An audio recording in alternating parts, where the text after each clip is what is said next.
This is the true story of the prophet who watched a field of dead bones stand up and walk.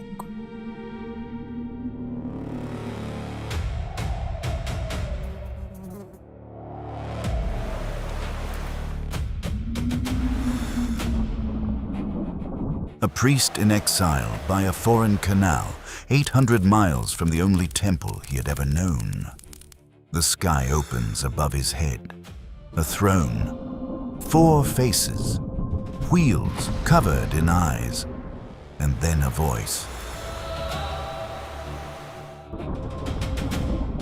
For more than a year, he lies on the ground in front of his own house, his body a prophecy his neighbors cannot read.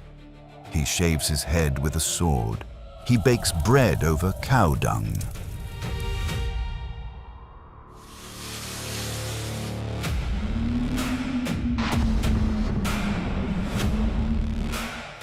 His wife dies on the day the siege of Jerusalem begins, and God forbids him to weep.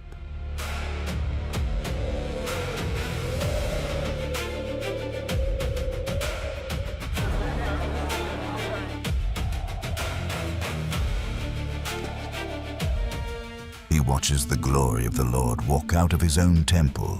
He watches a river flow from under a new temple, healing the deadest water on earth.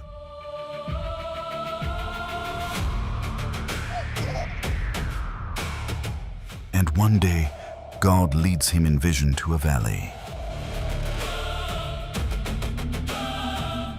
Son of man, can these bones live? Stay with us until the end. The most extraordinary visions in the Old Testament were given to this one man on a riverbank in Babylon. Subscribe to Ark Films channel and join the Ark crew. That means the world to us. Let's begin. It was the 5th year of King Jehoiakim's exile, the 4th month, the 5th day of the month. A 30-year-old priest named Ezekiel stood among the exiles beside an irrigation canal called the Kabar. He was the son of Buzi of the priestly line. He should have been lighting incense in Jerusalem. Instead, he was a captive in Babylon, 800 miles east of his calling. The Babylonian army had stormed Jerusalem and dragged King Jehoiakim and 10,000 of his people off in chains. Ezekiel was one of them. Then, by the canal, the heavens opened above his head. A windstorm was coming from the north. Inside the storm, an immense cloud. Lightning flashed through the cloud. A halo of brilliant light burned around it. At its center, something glowing white-hot, like metal in a furnace. Inside the glow, 4 creatures appeared. Each one had a human form, but each one had 4 faces and 4 wings. A man on the front, a lion on the right, an ox on the left, an eagle on the back. They moved together, never turning, fast as lightning. Beside each creature stood a wheel within a wheel, sparkling like topaz. The rims of the wheels were full of eyes that looked in every direction. The wings sounded like rushing water, like an army on the march. Above the creatures stretched a crystal dome. Above the dome stood a throne of deep blue stone. On the throne sat a figure shaped like a man. He glowed the same way the cloud had glowed, surrounded by light like a rainbow on a rainy day. This was the appearance of the likeness of the glory of the Lord. When I saw it, I fell face down. The throne was not silent. A voice came from it. It did not call Ezekiel by name. Son of man, stand up on your feet, and I will speak to you. Son of man. That title would land 93 times across the book, always pointed at Ezekiel. As God spoke, his spirit came into Ezekiel and lifted him to his feet. Then the voice gave him the assignment. I am sending you to the Israelites, to a rebellious nation. The people I am sending you to are obstinate and stubborn. Do not be afraid, though briars and thorns are all around you, and you live among scorpions. Then a hand reached out from the throne. In the hand was a scroll, unrolled, written on both sides. The words on the scroll were lament, mourning, and woe. Son of man, eat what is before you. Eat this scroll. Then go and speak to the people of Israel. Ezekiel opened his mouth. He ate the scroll. It was sweet as honey. Then God named the job. Son of man, I have made you a watchman for the people of Israel. So hear the word I speak and give them warning from me. When I say to a wicked person, "You will surely die," and you do not warn them, I will hold you accountable for their blood. A man on a city wall has one job. When the army is coming, blow the trumpet. If the people hear and ignore him, that is on them. If he never blows it, that is on him. God did not just send Ezekiel to preach. He sent him to act. The prophet's own body would become the message. Every command came in one prophetic session, command after command, while Ezekiel listened. Son of man, take a block of clay, put it in front of you, and draw the city of Jerusalem on it. Then lay siege to it.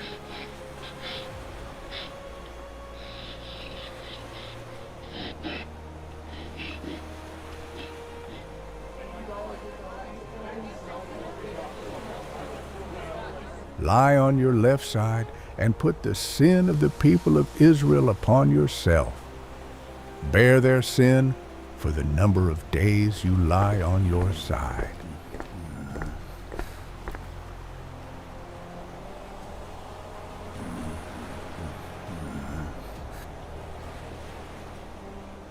"390 days for Israel's sin, 40 more on his right side for Judah's, 1 day for each year." Eat the food as you would a loaf of barley bread. Bake it in the sight of the people, using human excrement for fuel.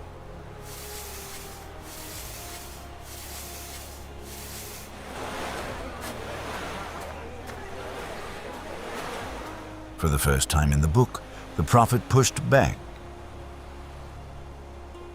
Not so, sovereign Lord. I have never defiled myself. Very well. I will let you bake your bread over cow dung instead. The last command would not be performed until the long stretch was over.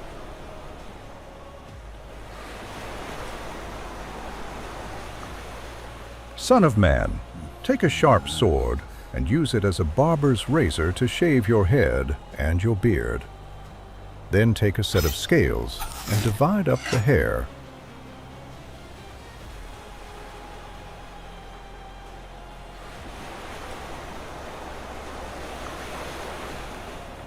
And then, in the same breath, God told him what the hair would mean.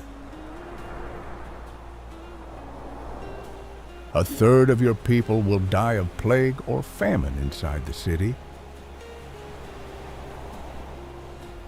A third will fall by the sword outside the walls. A third I will scatter to the winds.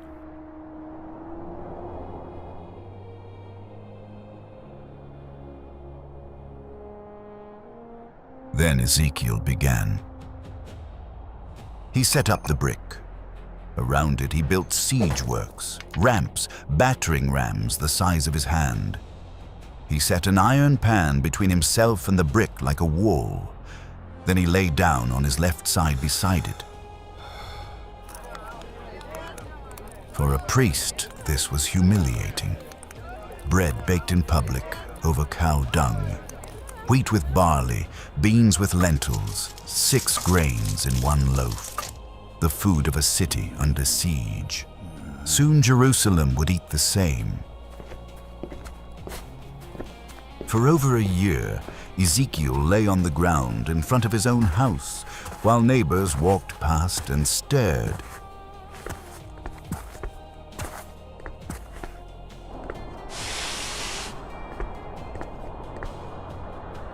When the 430 days finally ended, he stood up.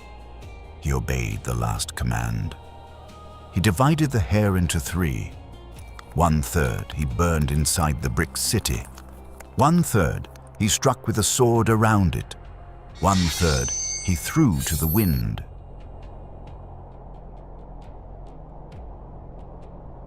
Hair, brick, sword. Each was Jerusalem. This was the prophecy, acted out in advance instead of spoken.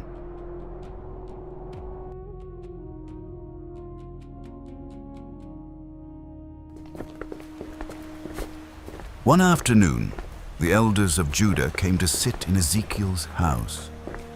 While they sat there, the hand of the sovereign Lord fell on him. The figure from the throne stood before him again, glowing the same way he had glowed by the canal.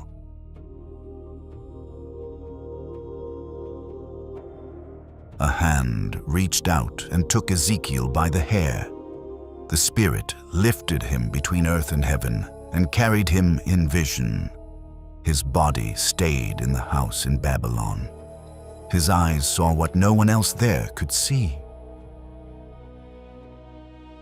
He found himself at the north gate of the temple in Jerusalem, God's temple, the one Ezekiel had been born to serve. There at the entrance stood an idol. Son of man, do you see what they are doing? The utterly detestable things the Israelites are doing here, things that will drive me far from my sanctuary.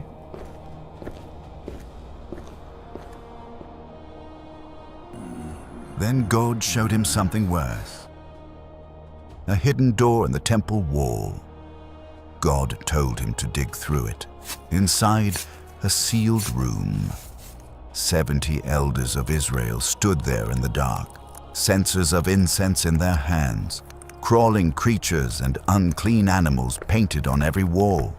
The leaders of God's people, worshipping in secret. In the dark, they whispered.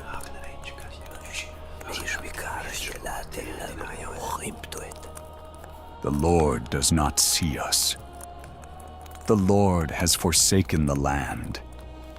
But in the vision, God was right there in the room with them, hearing every whisper. Outside in the courtyard, women wept for the Babylonian god Tammuz. At the inner court, 25 men turned their backs to the temple and bowed to the sun in the east. Still in the vision, Ezekiel watched judgment arrive. 6 executioners walked through the city, each with a weapon in his hand. A 7th, dressed in linen, went ahead of them with a writing kit at his side. God spoke to the man in linen. Go throughout the city of Jerusalem and put a mark on the foreheads of those who grieve and lament over all the detestable things that are done in it.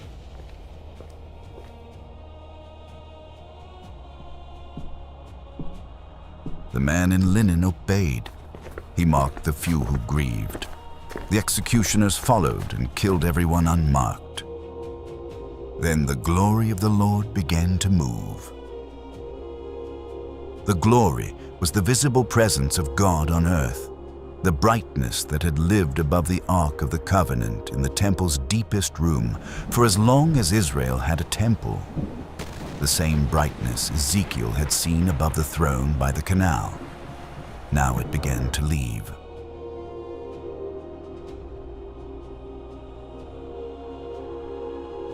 It rose from above the cherubim inside the temple. It stopped at the threshold as if hesitating. The cherubim spread their wings. the glory moved to the east gate. There it paused. From the east gate, God spoke to Ezekiel about the exiles back in Babylon. Although I sent them far away among the nations and scattered them among the countries, yet for a little while I have been a sanctuary for them in the countries where they have gone. Then the glory left the city and stopped above the mountain east of it.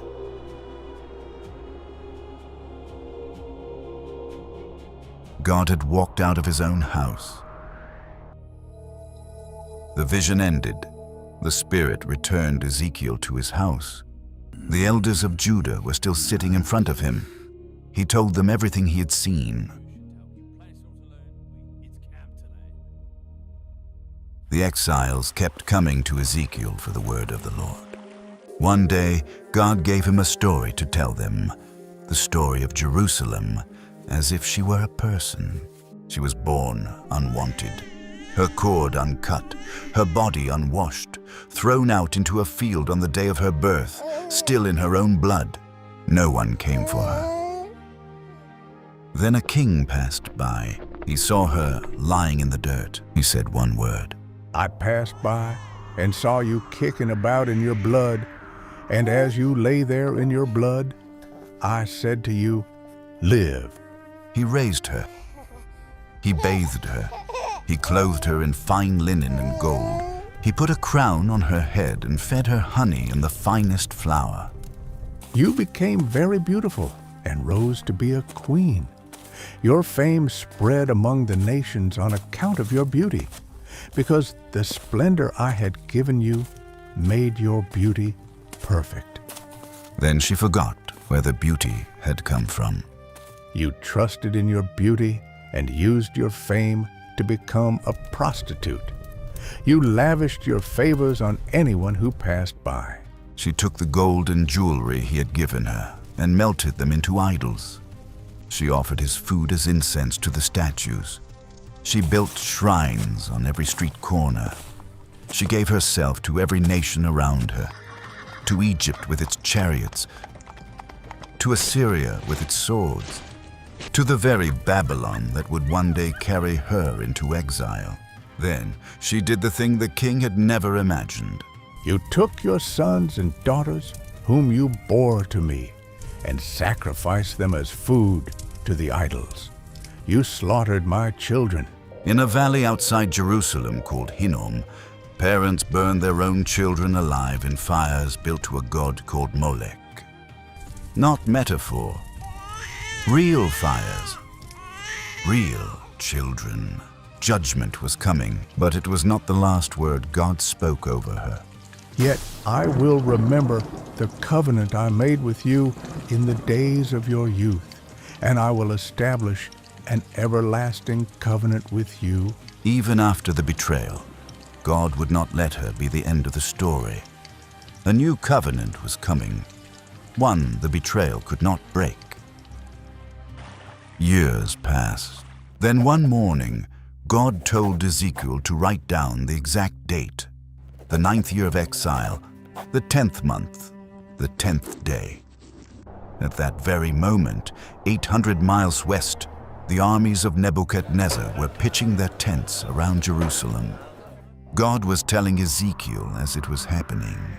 Son of man, with one blow, I am about to take away from you the delight of your eyes. Yet do not lament or weep or shed any tears. Groan quietly.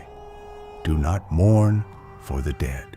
Before sundown, the dearest person in Ezekiel's life would be gone. That evening, his wife died. The next morning, Ezekiel did exactly as God had commanded. He went about his day with a hollow look and a closed mouth, while the neighbors watched. They finally asked the question they should have asked years ago. Won't you tell us what these things have to do with us? He answered, I am about to desecrate my sanctuary, the stronghold in which you take pride, the delight of your eyes. You will not mourn or weep, but will waste away because of your sins. The temple was the delight of God's eyes, the way Ezekiel's wife had been the delight of his. God was making them feel what he felt, through a grief his prophet had to carry first. The siege had begun that morning, and God gave him another command. On the day a fugitive comes to tell you the news, your mouth will be opened. You will speak with him and will no longer be silent. So you will be a sign to them. From that day forward, Ezekiel kept silent about Jerusalem's fate. The siege would last 1.5 years before the city finally fell. Almost 3 years passed. Rumors arrived with caravan traders, but no hard news. Then, before the news could come, God spoke to Ezekiel. Son of man, I have made you a watchman for the people of Israel.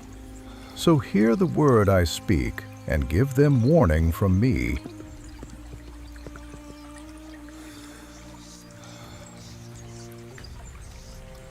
The watchman's job, given a second time. The way an army reissues orders the night before the trumpet sounds.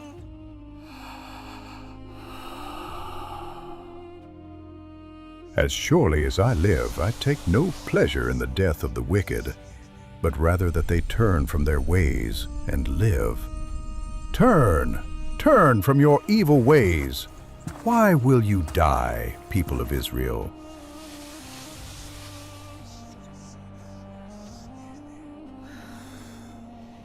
It was the warmest line God had spoken in this book. Then, in the 12th year of exile, the 10th month, the 5th day, a man stumbled into the exile camp.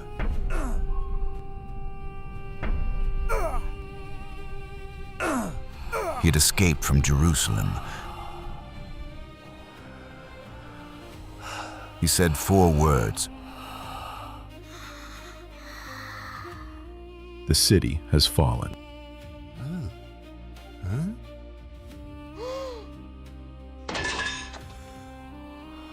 Ezekiel's mouth opened.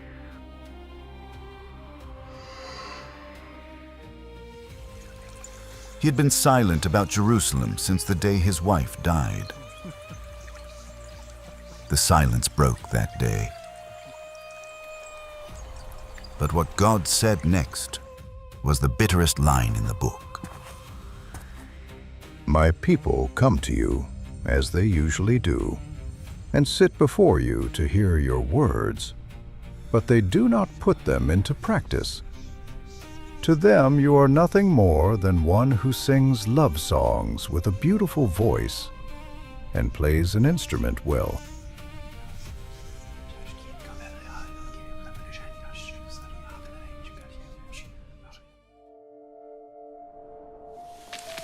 The city was gone. The temple was gone.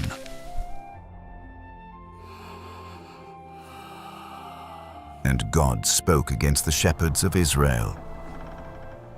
The kings, the priests, the prophets who had been supposed to lead his people but had failed them. You have not strengthened the weak, or healed the sick, or bound up the injured. You have not brought back the strays or searched for the lost. You have ruled them harshly and brutally.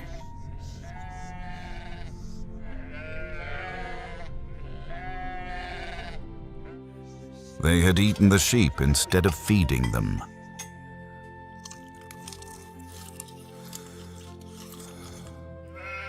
So God said he would do the job himself.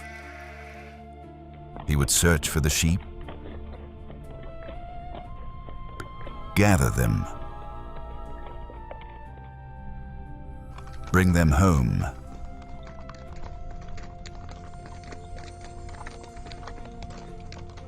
and then he said something that made the exiles by the Kibbutz lean forward.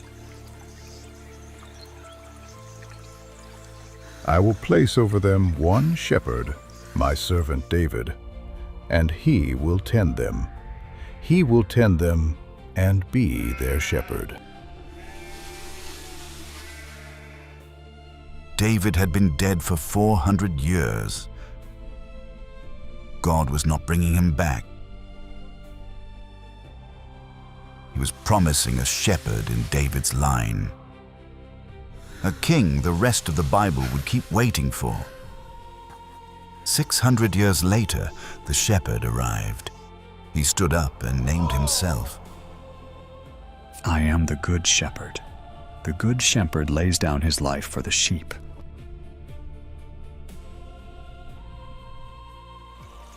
Then God said the harder promise. I will give you a new heart and put a new spirit in you. I will remove from you your heart of stone and give you a heart of flesh, and I will put my spirit in you. Not a better effort, not a more obedient nation. A surgery the people could not perform on themselves. After the city fell, another vision came to Ezekiel. The hand of the Lord came on him.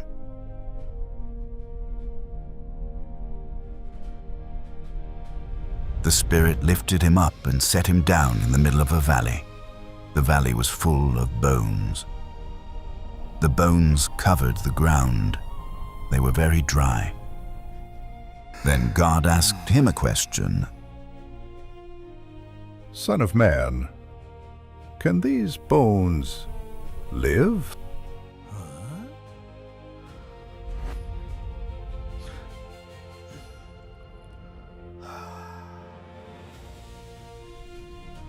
Sovereign Lord, you alone know.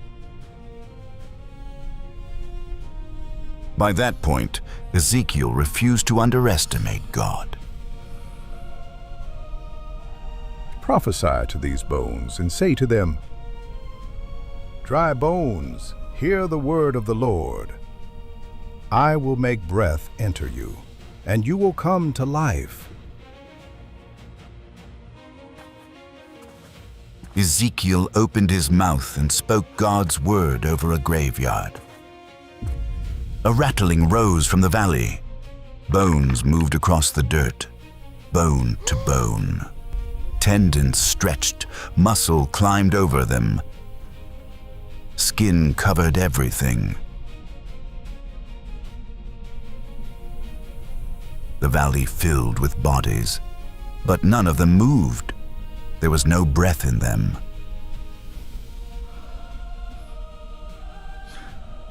Prophesy to the breath. Say to it, Come, breath, from the four winds, and breathe into these slain, that they may live.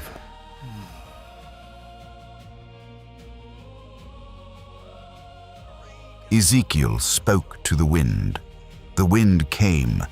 Breath entered them. Their chests rose. Their eyes opened. They stood up, a vast army, alive. Then God explained what Ezekiel had seen. Son of man, these bones are the people of Israel. They say, Our hope is gone. We are cut off. My people, I am going to open your graves and bring you up from them. The exiles were the bones. The exile had been the grave, and one day God would call them out of it. The vision ended. Ezekiel was back in his house in Babylonia. He told the exiles what he had seen, and what they were going to become. 25 years had passed since the exile began, 14 years since the city fell. Then Ezekiel was given one last vision. The Spirit took him to a very high mountain. From there he saw a new temple. The structure was finished, and then he saw it. I saw the glory of the God of Israel coming from the east. His voice was like the roar of rushing waters, and the land was radiant with his glory. The glory came back from the same direction it had left. It passed through the east gate and filled the new temple. Then Ezekiel saw water. It came from under the threshold of the temple. It flowed east. A man with a measuring rod led Ezekiel along it. After 1,000 cubits, the water came up to Ezekiel's ankles. Another 1,000, his knees. Another 1,000, his waist. After the next 1,000, the river was too deep to cross. It was deep enough to swim in. It flowed down into the Dead Sea, the saltiest, deadest water on earth. And when the river entered, the Dead Sea became fresh. Fish swarmed. Fishermen stood on its banks. On either side of the river grew trees. Fruit trees of all kinds will grow on both banks of the river. Their fruit will serve for food, and their leaves for healing. 600 years later, on the last day of a great festival in Jerusalem, the source of this river stood up in the temple courts and named himself. Let anyone who is thirst come to me and drink. Whoever believes in me, rivers of living water will flow from within them. And on the last page of the Bible, an exile on a different island saw the same river still flowing. Then the angel showed me the river of the water of life, flowing from the throne of God and of the Lamb. On each side of the river stood the tree of life, and the leaves of the tree are for the healing of the nations. Ezekiel was given visions no other prophet saw. The lessons under all of it are simple enough for any of us to take home tonight. The elders in the hidden room whispered in the dark, "The Lord does not see us." He was standing in the room with them. The rooms you hide in are not hidden. There is no version of you God has not already met. Stop performing. When the glory walked out of the Jerusalem temple, God was already with the exiles by the foreign canal. He had been in Babylon with his people the whole time. He was never stuck in a building. If your life right now does not feel like home, he is not somewhere else. He is exactly where you have been driven. The exiles came to hear Ezekiel speak. They sat down, they listened, they left without changing. The hardest thing in the spiritual life is not hearing the truth. It is what you do with it after you have heard. Choose the harder thing. In the vision, the exile's voice came through. Our hope is gone. We are cut off. They were wrong. The place you feel cut off from is a place God still has access to. There is no part of your story too dead for his voice. Stop agreeing with the lie. And the same glory that walked out of the temple walked back in. The path of return uses the same road as the path of departure. Whatever you have walked out of, God knows the way back. Tell us in the comments, which Bible story should we cover next? Subscribe to Ark Films channel and join the Ark crew. That means the world to us. And if Ezekiel's vision of the bones moved you, watch the resurrection it foretold. The story of Jesus' final days.